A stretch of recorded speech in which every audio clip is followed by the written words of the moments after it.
गोरी त्वचा म्हणजे निरोगी त्वचा असते का? तर आपल्या इंडियामध्ये हे एक गैरसमज आहे की गोरी त्वचा म्हणजे नेहमीच निरोगी त्वचा आहे आणि डार्क कॉम्प्लेक्शन म्हणजे चांगलं नाही आहे. पण आम्ही कधीच पेशंटला गोरी त्वचा म्हणजे निरोगी त्वचा असं सांगत नाहीत.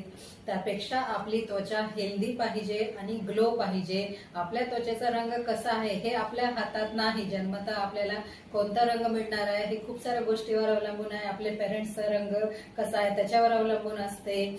तर जी गोष्ट आपल्या हातात नाही आपण त्याचं टेन्शन नाही घ्यायला पाहिजे. उलट आपल्याला जे कलर मिळालाय त्याला आपण हेल्दी कसं ठेवणार आहे, म्हणजेच आपल्या स्किनवर पिंपल्स नाही यायला पाहिजे, पिगमेंटेशन वांग कमी असलं पाहिजे.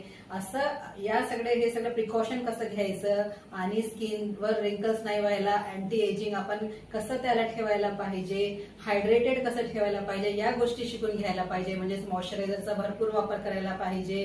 जर टॅनिंग होत आहे तर एखादी नाईट क्रीम आपल्याला पाहिजे. मग वय 25-30 झाल्यावर आपल्याला फाईन रिंकल्स सुरू होतात तर त्याच्यासाठी एखादी रेटिनॉलची क्रीम म्हणजे फाईन रिंकल्स कमी होतील. आणि वेळोवेळी केमिकल पिलिंग किंवा मग लेझर्स असं सगळं जर आपण आपल्या स्किनच्या स्पेशलिस्टकडे जाऊन त्यांना सांगितलं तर ते आपल्याला योग्य ट्रीटमेंट देतील. तर आपला भर आपली त्वचा निरोगी ठेवणे, ग्लो ठेवणे, हायड्रेटेड ठेवणे याच्यावर असलं पाहिजे. पण आपल्याला गोरच व्हायचं आहे म्हणून आपण वेगवेगळे क्रीम लावून गोरं होणार असं आपण मनातून काढून टाकायला पाहिजे.